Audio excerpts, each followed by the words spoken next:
नमस्कार दोस्तों। आप सब अपने घर में स्वस्थ होंगे और वर्क फ्रॉम होम कर रहे होंगे और गवर्नमेंट्स द्वारा दिए गए इंस्ट्रक्शन को फॉलो कर रहे होंगे।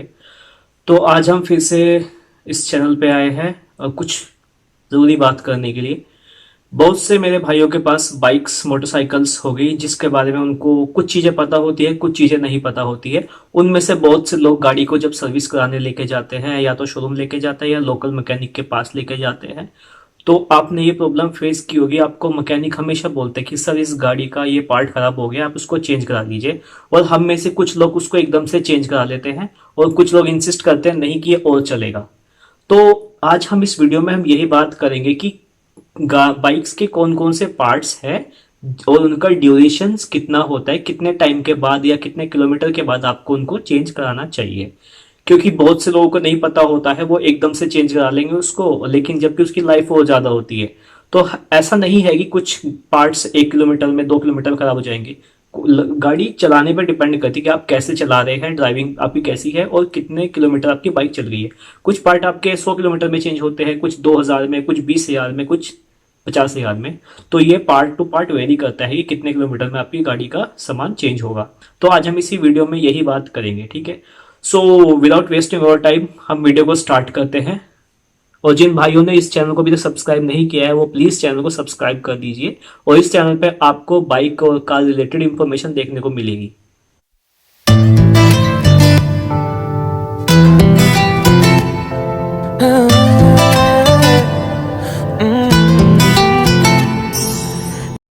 ओके। तो जो सबसे पहला हमारा कंपोनेंट है वो है ब्रेक पैड, ब्रेक शू। जैसे कि आप जानते हैं, नाम से पता चल रहा है ब्रेक पैड और ब्रेक शू क्या होता है।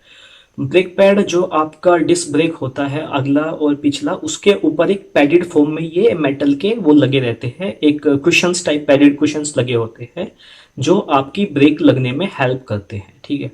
अब हमें कैसे पता चलता है कि हमारा ब्रेक शू खराब हो गया है या कब इसको चेंज करना है। तो जब भी आप अपनी ब्रेक लगाते हैं बाइक की, तो वो अनइवन ब्रेक लगेगी। आप जितने टाइम पे ब्रेक लगा रहे उतने पे नहीं लगेगी, आगे जाके लगेगी या थोड़ा पहले रुक जाएगी आपको जब लग रहा है। और आपको उसमें एकदम से हार्ड बाइक चलाते हुए हार्ड पिछली टेल लाइट या फील होगी, क्योंकि वो कुछ अनइवन एब्रेसिव्स रहेंगे उसके ऊपर और वो ऐसे प्रॉपरली अटैच नहीं होगी, तो गाड़ी आपकी हार्ड हार्ड सी रुक रुक के चलेगी। तो आपको समझ जाना चाहिए कि आपकी ब्रेक पैड चले गए हैं, अब उनको टाइम आ गया उनको रिप्लेस कराने का, ठीक है। तो इसका जो एवरेज ड्यूरेशन है चेंज करने का वो होता है 15,000 से 20,000 किलोमीटर पे ऑन एन एवरेज। बट ये डिपेंड करता है कि आप कितने रफली आप बाइक ड्राइव कर रहे हैं या कितने अच्छे से आप बाइक को चला रहे हैं। किसी किसी लोगों की आगे 5,000 में चेंज हो जाती है, किसी की वो कितना रफली बार बार फ्रिक्वेंटली ब्रेक लगा रहे हैं, कैसी ब्रेक लगा रहे हैं, अनइवन ब्रेक लगा रहे हैं, इवन ब्रेक लगा रहे हैं, उन सब चीज़ों पे डिपेंड करता है। और कुछ लोगों के 15-20 हज़ार किलोमीटर से ज़्यादा 25-30 हज़ार किलोमीटर भी चल जाता है, डिपेंड करता है कि उनकी राइडिंग कंडीशंस कहती है और कहाँ पे राइड कर रहे हैं। तो इसलिए जब भी आप ब्रेक लगाए, आपकी फ्रंट ब्रेक कम लगाए और पिछला ब्रेक लगाए थोड़ा, या दोनों को हल्का सा अगला फ्रंट पिछला लगाए, ताकि गाड़ी आपकी प्रॉपर स्टॉप हो जब भी आपको लगे कि, क्योंकि ये ब्रेक पैड आप तब तक चेंज नहीं करा रहे जब तक आपका एक्सीडेंट नहीं हो जाता है। बहुत से लोग ऐसा करते हैं कि कभी अपनी लाइफ में उन्होंने चेंज नहीं कराया होगा, क्योंकि उनको पता है अच्छा ब्रेक लग रही है, ठीक है, आगे पीछे रुक गए तो कुछ नहीं होता है। कभी कभी क्या, आप बारिश में जा रहे हैं या कीचड़ में जा रहे हैं तो वहां पे अपने ब्रेक लगे, अब सही से आपके आगे गाड़ी आ गई या आपने सही से ब्रेक लगाई और लेकिन वो नहीं लगी, तो फिर आपको उस टाइम पे पता चलेगा कि ब्रेक पैड की इंपॉर्टेंस क्या है। तो इसको आपको टाइम टू टाइम चेंज करा लेना चाहिए। तो अब बात करते हैं जो दूसरा कंपोनेंट है। दूसरा कंपोनेंट हमारा चेन ड्राइव सेट। अब चेन ड्राइव सेट क्या होता है, जो आपका इंजन है वो आपको पावर प्रोड्यूस करके दे रहा है, ठीक है। अब जो चेन होता है ड्राइव सेट, वो जो चेन आपका इंजन की जो मोटर के साथ अटैच होता है और वो पिछले वाले व्हील को खींचने में काम करता है, उसको हम चेन ड्राइव सेट बोलते हैं। इसका पर्पस क्या होता है कि जो आपका इंजन पावर प्रोड्यूस कर रहा है, गाड़ी आपको आगे मोशन में लेके जा रहा है, पिछले टायर के साथ उसको कनेक्ट करके आपकी बाइक को आगे लेके जाएगा, ठीक है। अब हमें ये पता होना चाहिए कि हमें, कुछ मेरे भाई क्या होता है कि पूरी जिंदगी भर वो चेन सेट चेंज नहीं करते, उनको लगता है क्या हो रहा है, क्या प्रॉब्लम है इसमें, तो चल गाड़ी हमारी चल रही है। लेकिन भाइयों ऐसा नहीं है। आपकी चेन सेट क्यों खराब होता है, आपकी चेन क्यों खराब होती है, जब आपको लगता है कि आपकी चेन लूज हो गई है, आप उसको बार बार टाइट कराते हैं। उसमें कोई गलत बात नहीं है कि टाइट करानी चाहिए जब भी आपको चेन लूज हो, लेकिन बार बार चेन को वो टाइट और कम ज्यादा करने से आपका चेन खराब हो जाती है। और इससे आपको कैसे पता चलेगा आपकी चेन खराब होगी? आपको एक तो पावर का लॉस मिलेगा, ऊपर से आपको माइलेज बहुत कम मिलेगा, क्योंकि आप प्रॉपर पावर नहीं जनरेट हो रही है लेकिन आपके पिछले व्हील तक नहीं पहुंच पा रही है। तो इसलिए आपको उसको चेंज कराना चाहिए। अब क्वेश्चन ये आता है कि उसको चेंज कब कराना चाहिए? तो मेरे हिसाब से उसको आपको 25,000 से 30,000 तक, मतलब 25,000 से 30,000 किलोमीटर की रेंज में आपको उसको चेंज करा देना चाहिए। लेकिन इसमें एक कंडीशन है, अगर आपकी गाड़ी प्रॉपर, आप अपनी बाइक को प्रॉपर ल्यूब कर रहे हो, चेन को कभी डर्ट में नहीं होने दे रहे हो, हमेशा उसकी वॉशिंग करके उसको अच्छे से ल्यूब्रिकेशन कर रहे हो, तो ये आपका 40-45 किलोमीटर तक भी खिंच जाता है। तो ये डिपेंड करता है आपकी बाइक की मेंटेनेंस कैसी है। तो मिनिमम रिक्वायरमेंट 25,000 से 30,000 के बीच में आती है। उसके बाद जो नेक्स्ट कंपोनेंट है हम उसको बोलते हैं इंजन ऑयल, और इसको मोबिल ऑयल भी बोलते हैं। इंजन ऑयल क्या होता है? इंजन ऑयल आपकी गाड़ी का एक टाइप का ब्लड कह सकते हैं, वो आपके इंजन में ब्लड का काम करता है। गाड़ी के इंजन के अंदर जो पिस्टन वाल्व्स होती है उनके अंदर ल्यूब्रिकेशन प्रोवाइड करता है इंजन ऑयल। अब ये चेंज क्यों करना चाहिए? क्योंकि ये तो आपको पता है कि कुछ लोग बोलते हैं कि 4,000 किलोमीटर में चेंज करना, 5 में, 6 में, कुछ लोग तो 10-10,000 किलोमीटर चेंज नहीं कराते हैं। अब मैं बताता हूँ कि ये चेंज करना चाहिए या नहीं करना चाहिए, और करने से क्या दिक्कत आएगी, ना करने से क्या दिक्कत आएगी। ठीक है, ऐसा भी नहीं है कि आप 500 किलोमीटर में चेंज करा लो। इंजन ऑयल आपका थिक होता है, विस्कस होता है, तो जैसे जैसे इन ये हीट जनरेट होगी इंजन के अंदर, तो ये इसकी विस्कोसिटी कम होती जाएगी और ये पतला पड़ जाएगा। जब आपका इंजन ऑयल पतला पड़ जाता है तो प्रॉपर फ्रिक्शन जो आपके वाल्व के ऊपर अप डाउन होने से जनरेट हो रहा है, उससे आपका वियर एंड टीयर होने के उसमें चांस होंगे इंजन में, जो आपको इंजन ऑयल फ्रिक्शन होने से, हीट जनरेट होने से बचाता है। अगर आप उसको चेंज कर देते हैं तो आपकी इंजन की लाइफ बढ़ जाएगी और आपकी पावर, माइलेज पे भी गाड़ी के फर्क पड़ेगा। अब क्या होता है कि कुछ, जैसे कि मेरे भाई लोग इंजन ऑयल चेंज कर देते हैं, लेकिन वो क्या करते हैं, थोड़ा टॉपिंग कर देते हैं। टॉपिंग भी जरूरी है, टॉपिंग हम तब करते हैं अगर आपको लगता है आपका इंजन ऑयल थोड़ा सा कम हुआ है, उसको आपको पूरा चेंज करने की जरूरत नहीं है, तो आप उसके अंदर हल्की सी टॉपिंग कर दो, मतलब कुछ अमाउंट में आप इंजन ऑयल डाल दो। अब जो हमारा नेक्स्ट कंपोनेंट है वो है फोक ऑयल। फोक ऑयल क्या होता है और ये कहाँ पे डलता है, ये मैं आपको बता देता हूँ। आप सभी को पता है बाइक्स में हमारे फ्रंट शॉकर होते हैं और पीछे बैक शॉकर होता है। अब जो फ्रंट शॉकर होता है उसका क्या होता है, वो आपके हैंडल बार को, आपके जो हैंडल है उसको व्हील के साथ कनेक्ट रखता है करके। ठीक है, अब आपने देखा होगा जब आपकी गाड़ी किसी ऑफ रोड पे चलती है या बम्पर पे चलती है तो आपको ऐसे जंप लगते हैं। ठीक है, अब जंप लगते तो आपका जो व्हील है वो ऊपर नीचे शॉक आपको देगा। ठीक है, अब अगर उसके अंदर क्या होता है कि उसके अंदर ये ऑयल डाला होता है, ये बेसिकली ये आपको एकदम से अचानक झटके देने से बचाता है और उसके अंदर एक फ्रिक्शन को कम कर देता है। जैसे कि आपका वो शॉकर जो है वो ऊपर नीचे होंगे तो उससे जो एक्स्ट्रा हीट जनरेट होती है ये वहां पे ल्यूब्रिकेशन प्रोवाइड कर देता है आपका। इसमें भी सेम इंजन ऑयल वाला कॉन्सेप्ट लगता है। ये भी जब इसकी भी विस्कोसिटी होती है, अगर ये इसकी विस्कोसिटी कम हो जाती है, ये वैसे तो थिक होता है, अगर जैसे बार बार शॉकर काम करता है गर्म होने की वजह से इसकी विस्कोसिटी कम हो जाती है तो प्रॉपर बैटर आपको शॉकिंग और लुब्रिकेशन नहीं प्रोवाइड कर सकता। अब इसमें क्वेश्चन आता है, कुछ लोगों, आपको पता होगा कि कुछ लोग इसको पूरी जिंदगी भर कभी अपनी बाइक में चेंज नहीं कराते हैं और कुछ लोग तो खैर इसको जो अपनी बाइक को प्रॉपर मेंटेन करके रखते हैं वो चेंज कराते हैं। अब मैं आपको बता दूं कि इसको कितने टाइम के बाद आपको इसको चेंज कराना चाहिए। अकॉर्डिंग टू मी, मेरे हिसाब से इसको आपको ईयरली चेंज कराना चाहिए मेरे हिसाब से, अगर आप अपनी बाइक की प्रॉपर मेंटेनेंस करते हैं। लेकिन हर किसी का बजट नहीं होता है इसको चेंज कराने का, और डिपेंड करती है किसी गाड़ी इतनी चलती है या नहीं चलती है।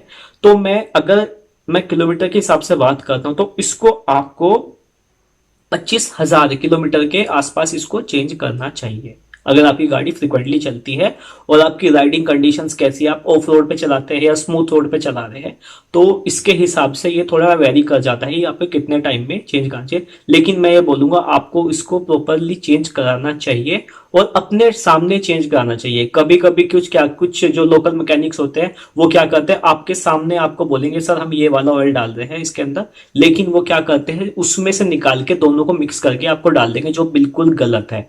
तो ये चीज आपको देखनी पड़ेगी, अपने सामने रह के जो बोतल उसने आपको दिखाई है वही बोतल आप उसके अंदर डलवाइए, कोई पुराना मिक्सअप वाला नहीं है, क्योंकि मिक्स करने के बाद से कॉन्सेंट्रेशन कम हो जाएगी तो वो तो वही फर्क पड़ जाएगा, तो इसलिए उसको चेंज करने से को फायदा नहीं होगा। इसलिए आपको प्रॉपर न्यू सील्ड बोतल अपने सामने उसके अंदर डलवानी चाहिए। अब जो अगला कंपोनेंट है वो है स्पार्क प्लग। स्पार्क प्लग इस बाइक का या किसी भी बाइक का सबसे इंपॉर्टेंट पार्ट होता है। बेसिकली स्पार्क प्लग हम में से बहुत से लोग कभी चेंज नहीं कराते होंगे, भले ही चाहे उनकी गाड़ी 50 साल चल जाए, 60 साल चल जाए, उसको क्लीन कर करके उसको यूज करते रहते हैं, लेकिन उसको चेंज नहीं कराते। और मैं बता दूं, कोई स्पार्क प्लग कोई इतना महंगा भी नहीं आता, ये 100-150 रुपए में आ जाता है नॉर्मल कंपनी का, अगर आप लेना चाहते हैं। हाई एंड बाइक के लिए तो खैर आपको पता है कि बड़ा महंगा आता है, इरिडियम वाला भी आता है, तो इसमें हम नॉर्मल वाली बात करें। अब स्पार्क प्लग क्या होता है, आपके इंजन के ऊपर एक छोटा सा एक प्लग लगा होता है, उसका रोल क्या होता है, वो एक इग्निशन जनरेट करता है आपके इंजन के। जब आप पेट्रोल आपकी गाड़ी के इंजन के अंदर जा रहा होता है, तो स्पार्क प्लग आप स्टार्टर दबाते हैं, तो स्पार्क प्लग से चिंगारी निकलती है, स्पार्क निकलती है, जो उसको पेट्रोल को बर्न करता है और उससे कंबशन जनरेट होती है। कंबशन जब उसके अंदर इंजन के अंदर हो रहा है, तो पावर जनरेट होकर आपकी गाड़ी को आगे फॉरवर्ड मूव कर रहा है। तो ये स्पार्क प्लग का रोल है। अगर स्पार्क प्लग आपका खराब हो जाएगा तो आपका इंजन सही से पावर जनरेट नहीं कर पाएगा और आपकी गाड़ी रुक रुक के चलेगी और आपको प्रॉपर तरीके से गाड़ी का परफॉर्मेंस देखने को नहीं मिलेगा।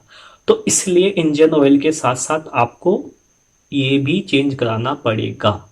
इसको चेंज कराने का टाइम कब होता है, ये बेसिकली आप अगर क्लीन करा रहे हो तो अच्छी बात है, लेकिन क्लीन कराने के बावजूद भी उसको आपको 20 से 25 हज़ार के बीच में आपको चेंज कराना चाहिए।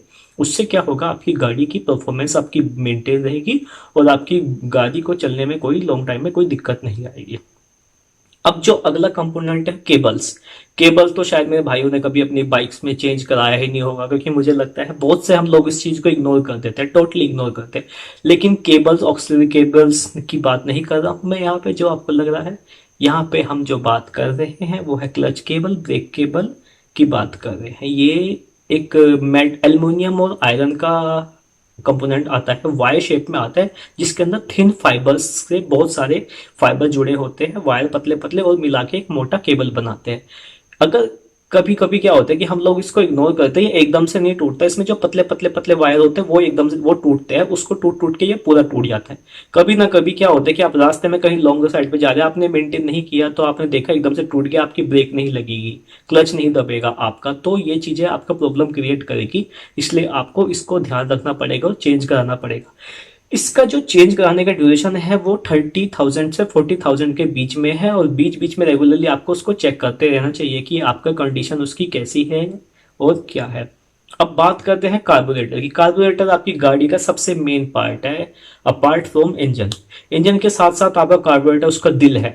दिल किस मायने में कह सकते हैं हम, आपका जो कार्बोरेटर होता है उसमें आपका जब पेट्रोल आ रहा है, ये एफआई की बात नहीं कर रहा हूँ, फ्यूल इंजेक्शन आज के जमाने में आता है, पहले कार्बोरेटर आता था। कार्बोरेटर के अंदर क्या होता है, मिक्सचर होता है आपका एयर, हवा का और पेट्रोल का, तो वो कंबशन लीड करता है। अब कार्बोरेटर को हम ट्यूनिंग करते हैं अकॉर्डिंग टू योर कन्वीनियंस, कि कितना आपको पेट्रोल उसके अंदर जाना है और कितना एयर जानी है। अगर आपकी एयर और पेट्रोल का मिक्सचर जो है वो एकदम से ठीक होना चाहिए, अगर उसमें मिक्सचर लीन या ज़्यादा रिच हो गया तो आपकी गाड़ी की सेटिंग बिगड़ जाएगी और परफॉर्मेंस खराब हो जाएगी। इसलिए उसका मिक्सचर, एक कंपेटेबल मिक्सचर होना ज़रूरी है। कार्बोरेटर अगर आपका खराब हो जाता है तो कभी कभी आपका गाड़ी धुआं देने लगती है, आपका पिकअप कम हो जाता है, परफॉर्मेंस बिगड़ जाती है, और आपको लगता है जितना आप बार बार उसको एक्सलेट कर रहे हो उतनी तेज नहीं गाड़ी आपकी जा रही है और एक लोड उठा रही है। अगर आप 3 बंदे बाइक पे बैठे हो तो आप जब एक्सलेट कर रहे हो तो गाड़ी इतनी तेजी से आगे नहीं भाग रही है, तो आप समझ जाना कि आपको कार्बोरेटर में प्रॉब्लम है, उसको आपको चेंज करना पड़ेगा। इसको चेंज करने का टाइम ऐसा कुछ नहीं है, जब भी आपको लगे आपकी गाड़ी में कोई दिक्कत आ रही है, आप हर वक्त सर्विसिंग या अल्टरनेट सर्विसिंग में आपको उसको दिखा के एक बार आप उसको क्लीन करा सकते हैं। और अगर आपको लग रहा है कि क्लीन कराने के बाद प्रॉब्लम फिर भी आ रही है तो आप उसको चेंज करा लीजिए। और जो लास्ट इंपॉर्टेंट पॉइंट है वो यहाँ पे है कि सर्विसिंग। आपकी बाइक की सर्विसिंग सबसे इंपॉर्टेंट रोल प्ले करती है। हम जब बाइक की सर्विसिंग कराने जाते हैं, हम में से लोगों को नहीं पता होता कि सर्विसिंग के लिए क्या क्या चीज़ें जरूरी है। अब वो बोल देगा सर तेल जब चेंज होगा और इसका स्पार्क प्लग मैं क्लीन कर दूंगा और हो गया, पॉलिश वॉलिश करके चमका के दे देगा, ऐसा नहीं है। बेसिक आपको वो शीट होती है उनके पास कि आपकी पहली सर्विस में क्या होगा, दूसरी में क्या होगा, तीसरी में क्या होगा, वो आप फैक्ट चेक करिए कि इसमें ये सब काम होगा। एक एक चीज आप पढ़िए कि अगर ये चेंज हो रहा है, ब्रेक शू चेंज होंगे, कितने किलोमीटर पे चेंज होगी, वो सब आपको मेंटेन करना है और देखना पड़ेगा वहां पे कि ये सब चीज आपकी डैमेज तो नहीं है। अगर डैमेज होती है तो आप उसको रिप्लेस कराइए, अगर नहीं होती है तो आप उसको क्लीन करा के अच्छे से उसको एज इट इज रख लीजिए। तो ये इस वीडियो में मैंने एक छोटा सा एक आइडिया दिया है, क्योंकि बहुत से मेरे भाइयों को नहीं पता होता। अब शायद इस वीडियो के हिसाब से आपको बहुत सी इंफॉर्मेशन मतलब नॉलेज गेन कर ली होगी। और अब जब भी आप कभी अपनी बाइक की सर्विस कराने जाएंगे या आपको लगता है कि आपकी बाइक में ये प्रॉब्लम आ रही है, तो आपको ये वीडियो ध्यान में आएगी और आप उसको ठीक कर सकते हैं अपने घर पे है, या आप बता सकते हैं कि अच्छा ये वाला पार्ट खराब है, अब मैं जाके ये चेंज कर लेता हूँ, ठीक है। तो इस वीडियो में बस इतना ही रखता हूँ। जिस भाइयों को कोई भी प्रॉब्लम है वो कमेंट में आके अपनी बाइक की प्रॉब्लम बता सकते हैं, मैं उनको आंसर करने की कोशिश करूंगा। और आप इस वीडियो को सब्सक्राइब कर लीजिए और लाइक कर दीजिए, अपने दोस्तों को भी बोल दीजिए सब्सक्राइब करने के लिए। और कोरोना से बच के रहिए, स्टे सेफ, स्टे हेल्दी, और घर में आराम से मस्त होके रहिए और मेरी वीडियो देखते रहिए। तब तक के लिए गुड बाय, जय हिंद।